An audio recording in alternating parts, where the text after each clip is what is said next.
Our Five from the Vault today is going to be dedicated to films based on our favorite comic books. Salim, you want to start us off? My favorite comic book movie has to be X-Men 2, X-Men United, directed by Bryan Singer. Not only do we go deeper into the mythology and characters, but we also continue a lot of the very big themes that were presented in the first film.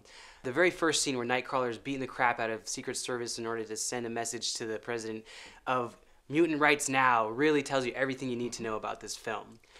Not only do we have these adult themes, but finally we have some adult fighting. We see Wolverine like cutting people up, and the very last scene where he fights Lady Deathstrike is probably one of the best X-Men fight scenes. For me, it's got to be Superman, the 1978 Richard Donner film. Excellent movie. It's just amazing. Not a lot beats Superman first when he's a teen boy exploring his powers, outrunning a speeding train.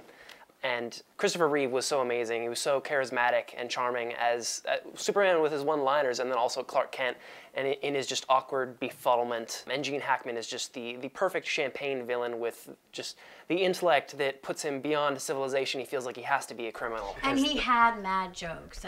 He was hilarious. And the casting was just phenomenal for that film. It was far beyond what you see for a superhero movie today. Like Margot Kidder as Lois Lane. Absolutely. Brilliant. Yeah. And Marlon Brando. I mean, Marlon Brando makes everything better. Yes, yeah, absolutely. Well, my pick is Sam Raimi's Spider-Man. Oh, cool. Has this opening line that says, "This story, like any story we're telling, is all about a girl." And when I heard that line, I knew this was going to be a good movie because it said the filmmakers got it. Yeah. They got it the way Marvel Comics got it, the way DC Comics didn't get it. And what did they get? They got that even though the title is Spider-Man, the movie's really about Peter Parker. Right? Audiences, whether they're comic book audiences or whether they're movie audiences, care more about the people than the powers. Stan Lee knew this when he made these great titles like Spider-Man, Iron Man, and X-Men. And Spider-Man was the movie that proved that that style was going to translate from the comic books to the films. My pick is Batman Returns, directed by Tim Burton.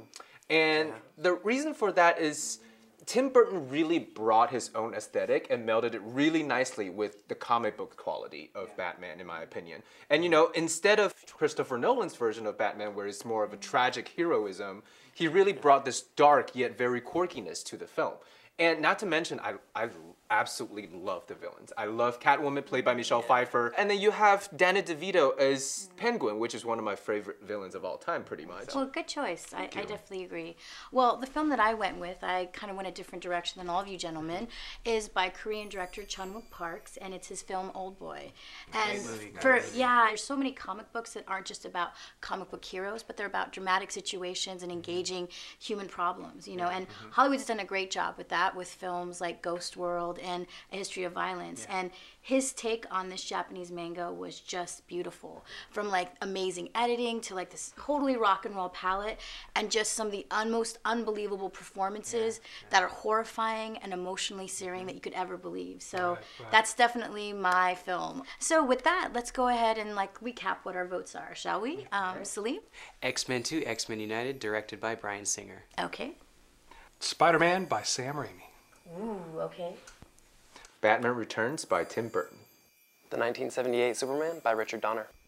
Hey, Chan-wook Park's Old Boy. So, yay! That is our Five from the Vault. So let's go ahead. Now, is there a comic book cheer that you guys have? Well, we could use Stan Lee's Excelsior. Alrighty, let's do it. Okay. Excelsior!